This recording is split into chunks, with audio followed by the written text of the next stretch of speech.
करारदार को पाकिस्तान ने मुस्तरद कर दिया। दफ्तर खारजा ने फौरी रद्द-ए-अमल दिया, कर लिया परसों। करारदार की मुखालफत में मुत्तफिका करारदार लाएंगे। वज़ीर खारजा इसहाक डार का कौमी असम्बली में इज़हार ख्याल, कहा हम भी दूसरे मुल्कों के मामलात पर बात कर सकते हैं। पाकिस्तान अमेरिका से तामीरी बातचीत का ख्वाहां है। अमेरिका ऐवान नुमाइंदगान की करारदार बिला जवाब है।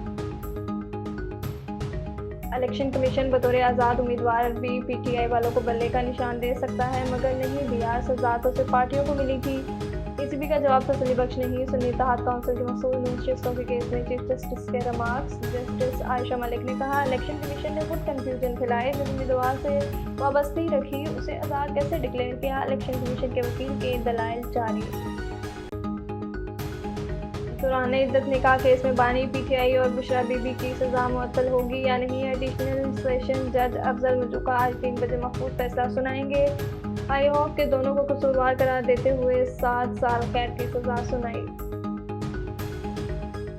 हम पिछले 10 साल का हिसाब देने के लिए तैयार हैं। रवां माली साल पंजाब से ज़्यादा तरक्याती काम करके दिखाएंगे। अवाम हमारी कारकर्दगी से खुश हैं। हमने माजी की निस्बत इस बार ज़्यादा सीटें ली।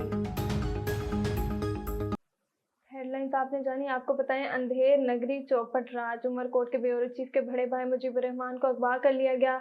मगवी मुजीबुर रहमान उमरकोट से हैदराबाद जा रहे थे। सूफी फकीर उमरकोट रोड से यार मोहम्मद नारी समेत 8 नामालूम अफराद ने मुजीबुर रहमान को अगवा कर लिया। 3 दिन गुजरने के बावजूद सूफी फकीर पुलिस ने कोई कार्रवाई नहीं की। न्यूज़ स्टूडियो से फिल वक्त इतना ही। मजीद खबरों और अपडेट के लिए देखते रहिए A1 TV। A1 TV, सब पे नजर, अंदर की खबर।